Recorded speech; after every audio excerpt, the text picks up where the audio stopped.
This could be one of the most impressive woodworking tools that I've ever reviewed on this channel, and you tried to tell me for months to try it. And I was hard-headed, wouldn't listen until now. Let's go. This is the Makita 40 volt XGT Track Saw or plunge saw or whatever you want to call it. It uses a single 40 volt battery, unlike the previous track saw that I reviewed, the 36 volt, which used two 18 volt batteries. This is part of their 40 volt lineup. Now I purchased a 40 volt Makita plunge router not too long ago and reviewed it on the channel and was quite impressed by it.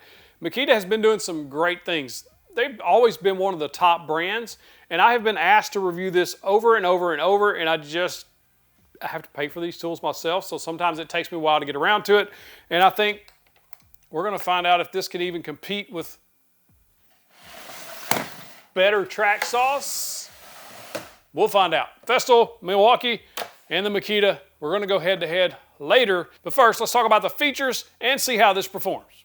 Let's go. So out of the box, you get the saw and a blade. I didn't opt for the combo kit that come with the battery and the charger because I already had that. But with the 36 volt, I did get the container that held the saw as well as one that held the charger and battery. But with this one, I just got the box and it was nothing to write home about. It's just a saw in a box. Very little setup to do right out of the box, just put the blade on. It did take me just a second to remember how this thing works. And all you have to do is flip this little teal blue looking thing down, plunge the saw, it'll catch it. And then from there, there is a arbor lock button you push down to lock the arbor, put the blade on, you're back in business. Now before we put this through the test and see if it's better or equal to or less than Festool or Milwaukee, I'm a Festool fanboy, but I do give credit where credit is due, so we'll see how this works out. I think it's going to perform better than the 36 volt, and one of the main differences is the Makita 36 volt uses two 18 volt batteries, which adds weight, it adds width, and just a bigger overall saw, if I'm not mistaken. I don't have it here on hand anymore, but this one only uses one battery, which is a huge deal. The Festool uses two 18 volt, and then the Milwaukee just uses one 18 volt. So we'll see how this power goes with the 40 volt and how the performance is overall. This is smooth. Like I have never had a track saw, and I love the Milwaukee and I love the Festool. I've never had a track saw glide on a track while it's properly adjusted, which we'll talk about how to do that. This smooth. Like it is smooth as butter, slick as Owl Snot. Just nice. I'm a Festool fanboy though, right? I'm not gonna lose my Festool fanboy over this, but this is nice. One thing I immediately noticed out of the box is just the overall fit and finish of this tool. It's top notch. Like everything feels nice. Now sometimes when you get new tools in, you take them out of the box, they just feel a little cheaply made, or you're a little underwhelmed by the quality of the construction with the knobs and things like that.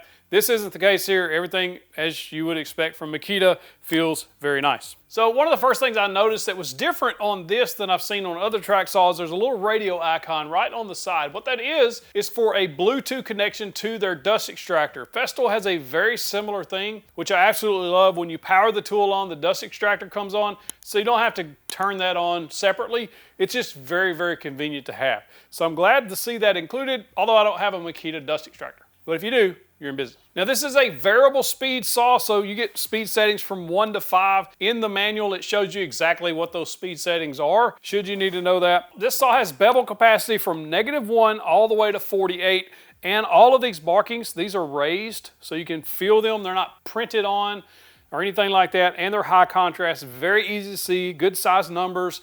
So even somebody like me whose vision's not the greatest, you can still see all of these, as well as the depth settings. Now when you get to 45 degrees, there's a hard stop, but there's a switch that you press to let it go on past up to 48. And should you need to go to -1, there's two switches that you will push, one on the front part of the saw, one on the back part of the saw, and you just press those down, and it pops down to -1 should you need that. There's also a positive stop at 22.5. All you do is twist this knob that's right on the front and it will stop at 22.5.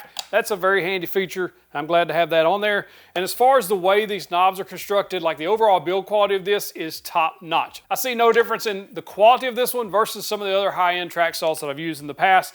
Everything feels nice. All these knobs are not flimsy or anything like that. So you're getting a really nice tool here as far as well made. Another feature I absolutely love, and I'm glad it's on here, is the anti-tip feature.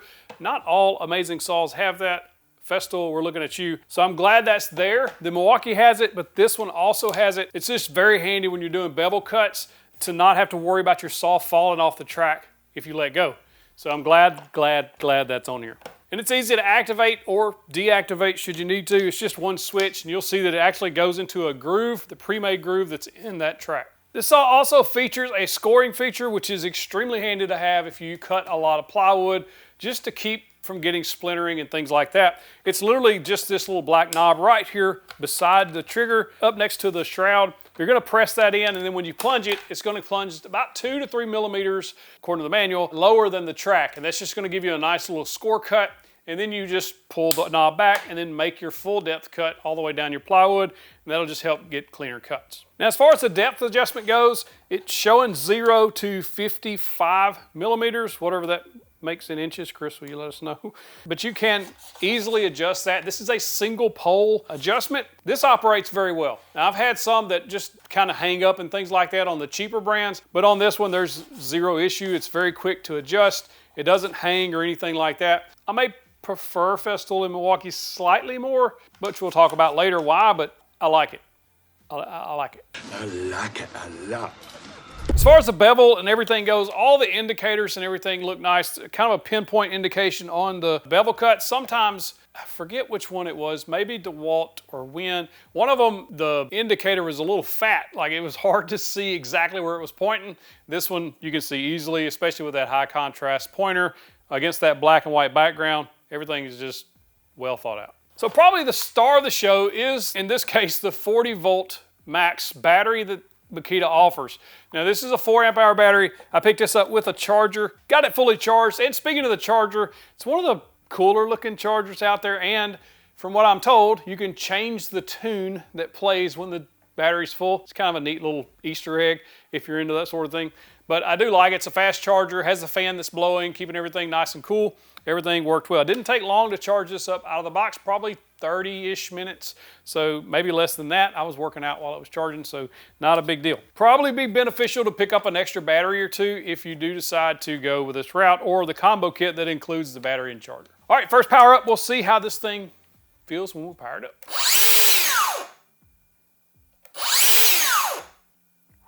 Soft start, and it gets, you can tell there's power here. And as soon as you let off the trigger, it stops. So there's a blade brake there, which I greatly appreciate. The last thing you want is a spinning blade that keeps going and going and going and going and going and going and going and don't stop. I'm glad this stops fast. I could do that all day.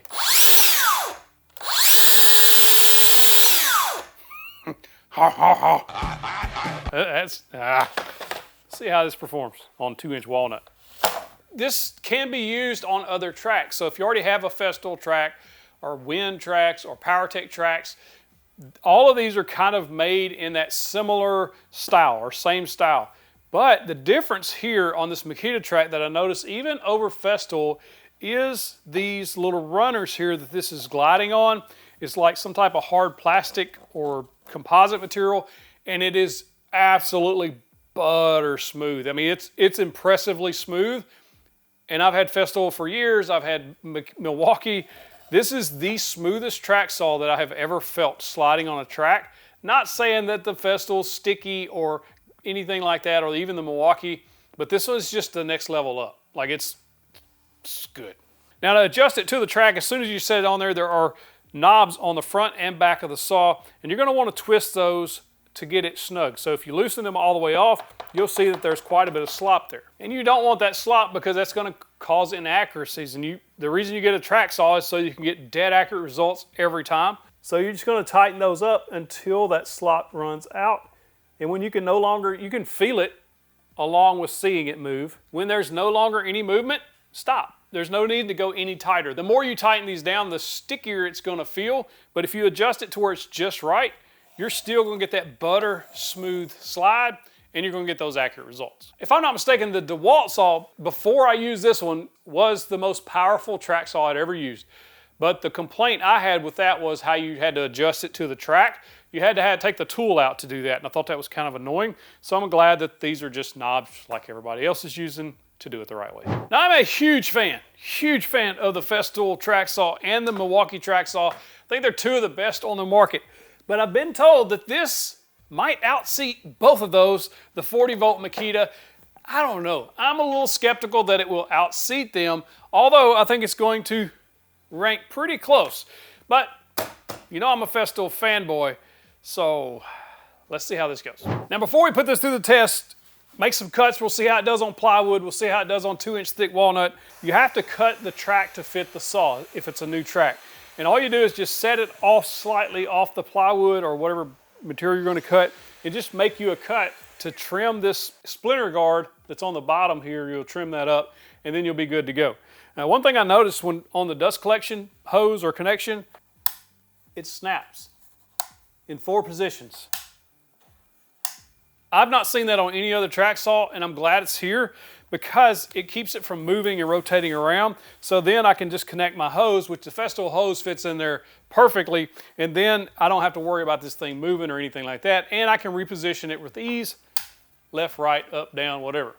All right, first test cut, I'm just going to do the Scribe cut because if you're doing sheet goods, a lot of times it's better to do that, especially with these thinner veneers like this plywood, just regular sanded plywood from Home Depot or Lowe's. Made the first Scribe cut, and as you can see, did what it was supposed to. Cuts 1 millimeter or 2 or 3. However you guys measure that in millimeters, it cut down just a little bit, just enough to scribe the top of the cut.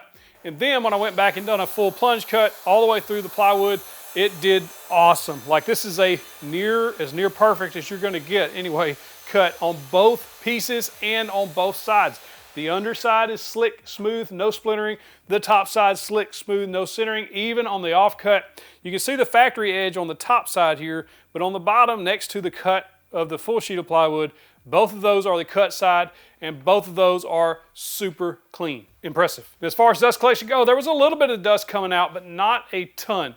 Kind of expected when you're cutting plywood and things like that. You're going to have a little bit of dust, but overall, not bad. One thing I do use a lot with track saws is the TSO GRS 16. This will fit Festool tracks, Makita tracks, Wind tracks, and a whole bunch of other ones that are in this same design.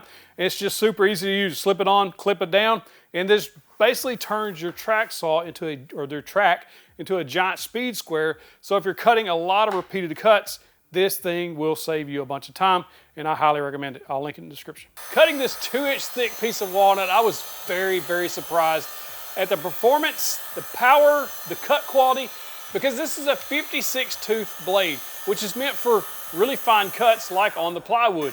But it did a fantastic job on the walnut, cut through it like a hot knife through butter.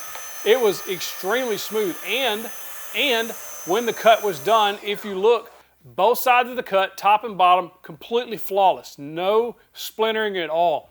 Also, one thing that I noticed was no saw marks. I have seen on other saws a lot of saw marks and things as it's powering through that. And as far as the power goes, absolutely no issues with power cutting through this 2-inch piece of walnut. And more importantly, 100% square all the way down, which is fantastic. Now, before that cut, it is recommended in the manual that you check the square of the blade to the shoe or to the base, and I did that, and at 0, it was off about 1 degree. So I just moved it until it was square, tightened everything down, and then I just moved this indicator down back to 0. Now I know it's set at 0 every time. It's a very simple adjustment. I've had to do this on a few different saws over time, or if it just gets knocked off, you can adjust that very easily. Now this thing is dead on, which is perfect. One thing the comments told me I would be surprised by was the power. Previously, the DeWalt, that 60 volt was a beast. I mean, it was one of the most powerful track saws I had ever used until this 40 volt. I think they're on par. I don't have the 60 volt in front of me, but it was so easy cutting through that 2-inch walnut, it never even bogged, which I've seen other saws, even the Milwaukee will bog just a slight bit, but some of the more budget-friendly saws like Grizzly or Wind, Triton, you can really feel them bog down when you're powering through that cut. This did not do that, which I'm glad of. Now let's compare the Makita to what I think is the top 2 reigning saws in this price range. And I say in this price range because I get a lot of comments like, try my fail, try my fail.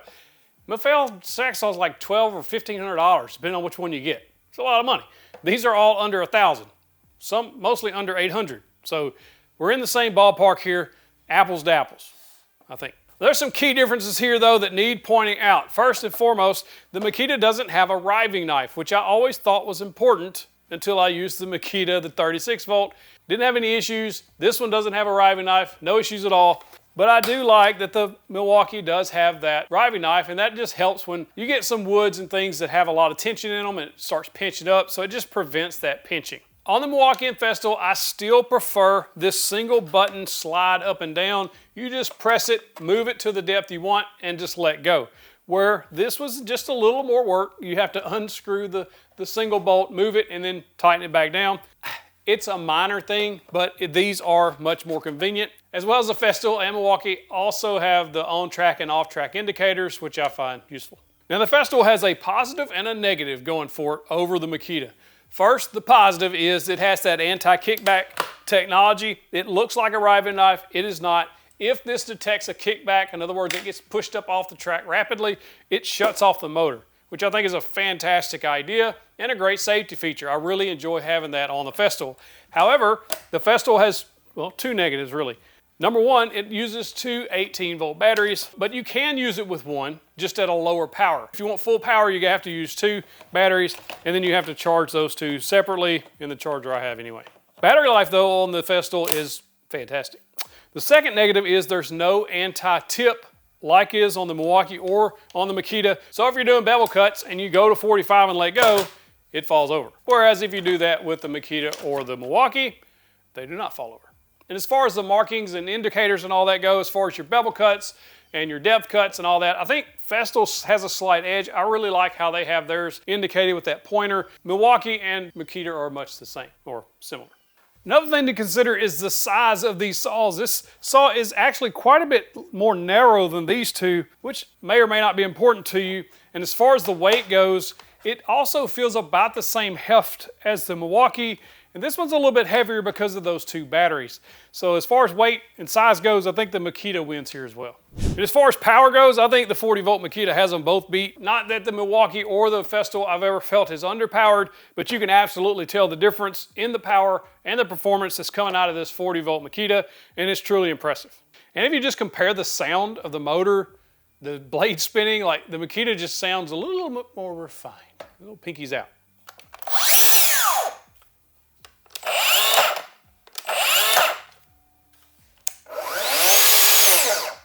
Oh no, that sounds good though. Come on, guys. Very important thing worth mentioning here on these three is the price. None of these are cheap track saws.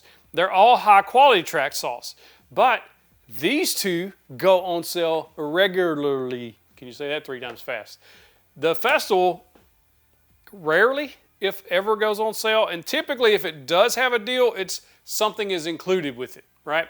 These, you get price off plus battery kits, things like that. I keep an eye out for that kind of stuff. Just check out my website, 731woodworks.com. Click on the tool deals button, and I list tool deals there almost every single day. Or you can sign up for my text deal alerts, and when I find a fantastic deal that just can't be passed up, I'll text you and let you know about it. All you gotta do is text the word deals to that number right there on the screen. If you're getting a track saw, the track is very important because it's why you got a track saw. This is one of the highest quality tracks that I've used. Now, I've used Festool tracks, I've used Milwaukee tracks, PowerTech tracks, Wind tracks, Ryobi tracks, Rigid tracks. I've used a bunch of them. So this is a little bit different than any that I've saw. First and foremost, this composite material that's on the top is different than what's on the Festool or even the Milwaukee. It's a little wider, and the saw just glides on this thing like butter. It is the smoothest, by far, the smoothest track saw that I've ever felt. And if you flip it over, the other half of the track, the bottom side, this felt material that's on the bottom, I have had tracks that when you set them down, they kind of move around. That's annoying because if you're trying to set up a cut and it moves, or if it moves while you're cutting, it just ruins everything. So it's very annoying. But with this Makita, it sticks. It's a very nice material. Not that it's sticky, it just kind of grips is a better word. It grips the material and does not move. This is the best track that I've used in track saws, and I've used a bunch. This gets the blue ribbon. I have been very impressed, more than I thought I would be with this Makita, but look, I can't deny that I'm a card-carrying Festool fanboy. Stop, stop, stop. Wait, hold it. Hand it over. Seriously? Yep. Come on. Yep. Hand it over. I can't believe that I just had my Festool Fanboy card taken away. That hurts. Well, I guess I'll still have Makita to keep me warm tonight because this is a fantastic track saw, and I don't think you'll go wrong with any of these three if you're in the market. It just depends on the features and the performance you're looking for, but this is one of the top that I've ever used. These would be on the Mount Rushmore of track saws as far as I'm concerned. 1, 2, 3. I don't know who the fourth is. You tell me in the comments. So which one should you buy if you're in the market for a track saw and these are on your top 3 list? I'm gonna put them on the track in order of the ones I think that you should consider first, second, third. And it also depends on the features you're looking for, like the anti-kickback. That might sway your decision. However, for most people, I think the Makita is gonna go number 1, and I would actually tell you to pick this up. If you email me and say, hey, which track saw do you recommend? Get the 40 volt Makita. Based on what I've seen today, you're not gonna be disappointed. Very good cut quality, very accurate, very powerful, good dust collection, just an all-around good track saw. Not to say that I don't like the Milwaukee. I love it. I think it's a great saw. But this one's a little bit more powerful. It just is. There's no getting around that. But for most people, I think they would be happier with the Makita in general. And then the Festool bringing up, I mean, I've already lost my Festool Fanboy card, so it's gonna go last, not because of that. I just think price is a consideration here, and all of Festool accessories are quite a bit more expensive in a lot of cases. So that may sway some decisions too. And if you're looking to get into a system, Festool might be the way to go because all of their tools are built to work around that system. However, again, I think Makita's the better buy because of the deals you can get, and Makita has been doing rebates lately. Like there was a rebate where if you bought certain tools, you got this track saw for free a while back. So a lot of times you can find these rebates and things like that. Nobody else is doing rebates as far as I know. Overall, I think Makita would probably be the best buy for most people. Not everybody. There's no one shoe fits all here, but I do think it's a good buy. If you like this video, I ranked to the top 10 track saws from worst to first in that video right there. Click in that box, go watch it. If you click it, you get a big old virtual fist bump. Also subscribe. I'd appreciate it.